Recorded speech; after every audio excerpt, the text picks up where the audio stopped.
Good morning, good evening, or good afternoon, depending on your time zone. My name is Marcus. My name is Isaac. My name is Joshua. My name is Haley. And my name is Christian. We're from Polanco Choi Kayao School in Year 9. Today, we're going to talk about our podcast in our Global Perspective Team project. It is about the based on views by the society in Hong Kong. This is supposed to be our second podcast, so if you don't want to miss out our last podcast, subscribe and hit that notification bell. Our topic is poverty and inequality, while our subtopic is the poverty gap. The issue that we are going to be exploring is the high disparity of wealth between the rich and the poor in Hong Kong. So our aim is to raise awareness of the high disparity of wealth between rich and poor in Hong Kong, and our outcome would be a series of podcasts.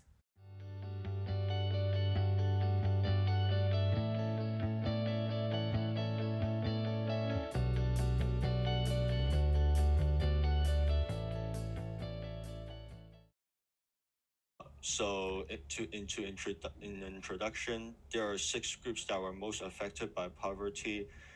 They're identified as residents of subdivided flats, low-income workers, women, children, elderly, and ethnic minorities.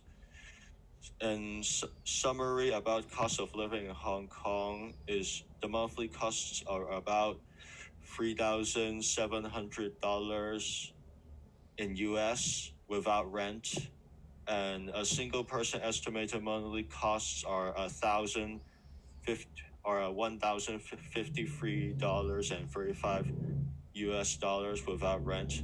So the cost of living index in Hong Kong is 20.06% lower than in New York. Now I'm going to talk about low-income workers.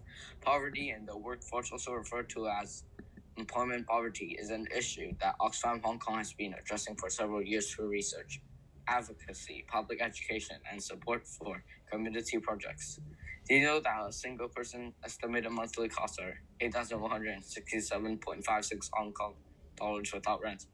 With a minimum wage of $37.5 per hour, people can barely afford to rent a house, not even close to thinking about buying it.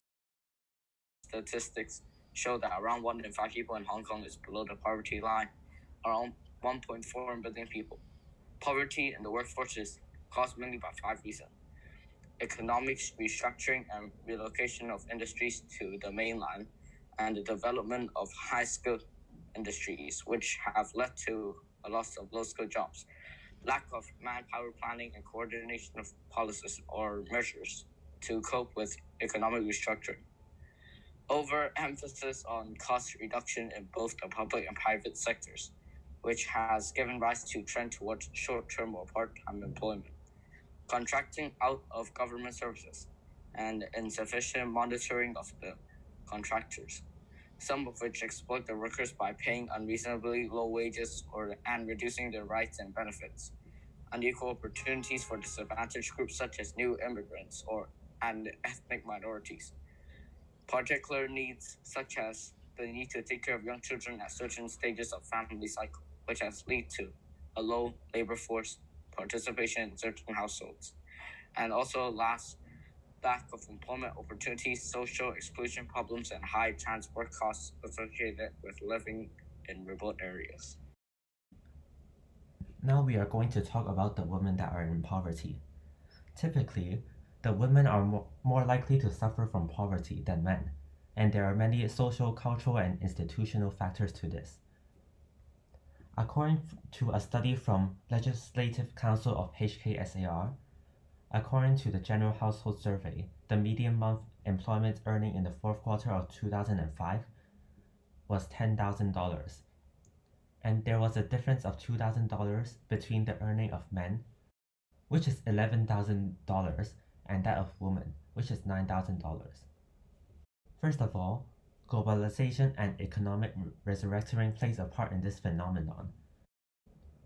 Because women are much more adversely affected than men by reduction in public spending or social services such as childcare, taking care of the aged or disabled.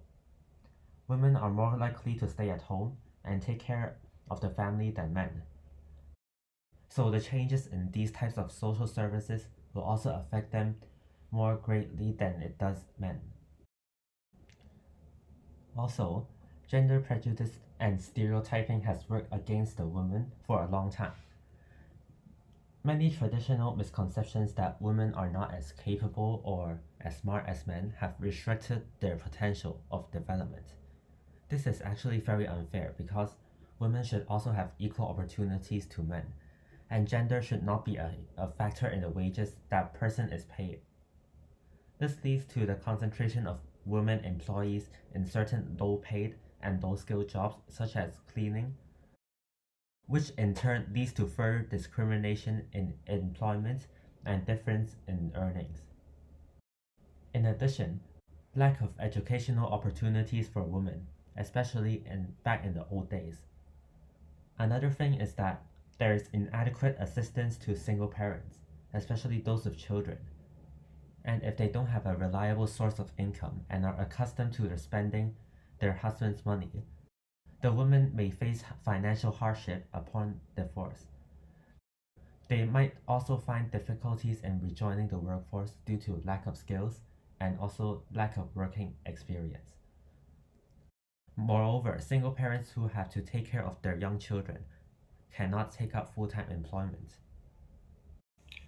Now, let me talk about children in poverty.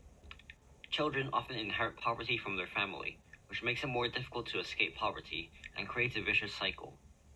According to South China Morning Post, in 2018, 17.5% of Hong Kong's children are below the poverty line, despite government intervention. Children who grow up in low-income households tend to have less access to opportunities and therefore are more likely to remain poor in adulthood. The fact that poverty often crosses generational lines makes this problem much harder to tackle. According to SOCO, or the Society for Community Organization, there are over 1 million children in Hong Kong. About 1 in 4 of our children live below the poverty line. Among some 230,000 children who are in poverty, 50,000 live in cramped and poor accommodation, such as bed space apartments. Many of them have to collect cardboard boxes after school to help earn a living and study and do their homework on their beds. Children should be able to recognize their basic rights, and we should increase opportunities for formal education and extracurricular activities. Now I'm going to talk about elderly in poverty in Hong Kong. As in July of 2006, Hong Kong has a population of about 6.86 million, and about 0.85 million, which is 12.4%, are elderly that are above age 65. And life expectancy in Hong Kong is about 85.6 for women and almost 79.5 for men. Retirement is not really that good for Hong Kong because it has insufficient retirement protection. Retired people that have no source of income, they have a greater risk in poverty. About 516,600 people, or 44.4% of the total elderly population, are very poor and has been found to affect the psychological health of aging individuals. When they're poor, they have heavy financial burden of medical and healthcare expenses, a lifetime of lower earnings due to wage discrimination. They're absent from the labor market due to childbirth, and jobs that are less likely to have employer-sponsored retirement plans to take its toll. Also, elderly has insufficient long-term residential care and support services. Not enough community centers and nursing homes are there. And due to the fact that they are having the high chance of poverty, most elderly are diagnosed with a psychological disorder and have to rely on their relatives and family to pay for their expenditures. Let me talk about the ethnic minorities. 8% of the population of Hong Kong are categorized as ethnic minorities, including a large number of Filipinos and Indonesians, who together make approximately 4.6% of the population. Below is the population sorted by the ethnicity. Chinese is 92%, Filipinos is 2.5%, Indonesian is 2.1%, and the others is 3.4%. The poverty rate for ethnic minorities in 2011 was 15.8%, and the poverty rate for 2016 was 19.4%. We can see that the poverty is gradually increasing. A single person was expected to make 4,000 a month, 9,000 for two, and 18,500 for a four-person household. The group's chief executive, Chow Ha Wai, said, from education and employment to using public and social welfare services, ethnic minorities are obviously in extremely disadvantageous situation. They are also greatly restricted in receiving various services to support them in improving poverty. The authorities need to change their supporting policies and more actively approach to ethnic minorities to understand their living condition and needs in order to provide appropriate support. There were 254,700 ethnic minorities, those who did not self-identify as Chinese in Hong Kong in 2016, accounting for 3.8% of the population.